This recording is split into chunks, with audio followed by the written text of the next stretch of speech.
UFC 107, Penn versus Sanchez. Saturday, December 12th. Check your local listings.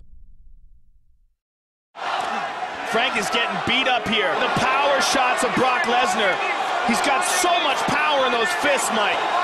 Up against the Frank's in big trouble. That's it. Trying to finish it. That's it. Perkins is there, and it is all over. He's out. I expected the fight to be a little more of a wild pace. I thought Brock would stand up with me a little bit more. He didn't, which, you know, I can't fault him for. He has to do what it takes to win the fight. He took me down, and then on the ground, he was nowhere near as wild as he had been in the past. I thought there'd be a lot of opportunities on my part to take advantage of, and there really wasn't. He did a great job in out-positioning me on the ground, and then then just adding on top of the fact the superior size and strength was the, icing on the cake.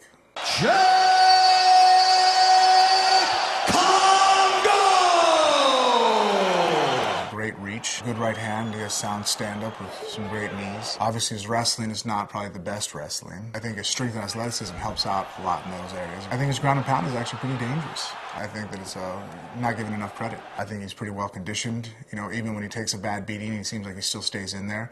You know, in the fight with Cain Velasquez, you know, he was getting mauled for 15 minutes and he didn't really look like he threw in the towel. You know, he just threw very poor technique, had no answer.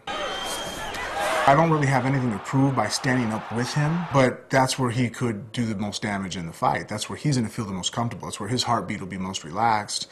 That's what he does best. No one is shocked by the fact that his ground game is amongst some of the worst ground game we have in the heavyweight division. You know, I hope to take advantage of that. I feel that I'm pretty decent on the ground, and I'm looking to make myself even better. If I grab him and get him to the ground, I think that that's definitely plays into my advantage to winning the fight, more so than trying to stand up and have a boxing match with him. If I want to take someone down in the UFC, who do I look to as the best takedown artist? It's George St. Pierre. By far has the best takedowns in the UFC. How does he do it? Does he shoot from halfway across the ring? Do you ever see the shot? Never. He strikes with you, just enough for you to think you're in a striking match, and the minute you forget that, oh yeah, there's takedowns still, he takes you down. It's not that his takedowns are the most intricate, crazy takedowns in the world. They're very sharp, very sound, technically perfect, but basic. He just has phenomenal, phenomenal timing.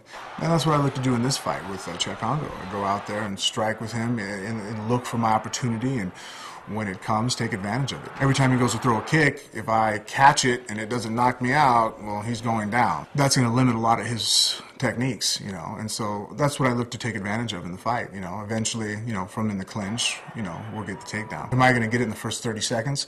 Probably not. You know, if I force it, that's when I'm going to get hurt. But, you know, it's a 15-minute fight, and I hope to only have to take him down one time, and then that'll be the end of the fight.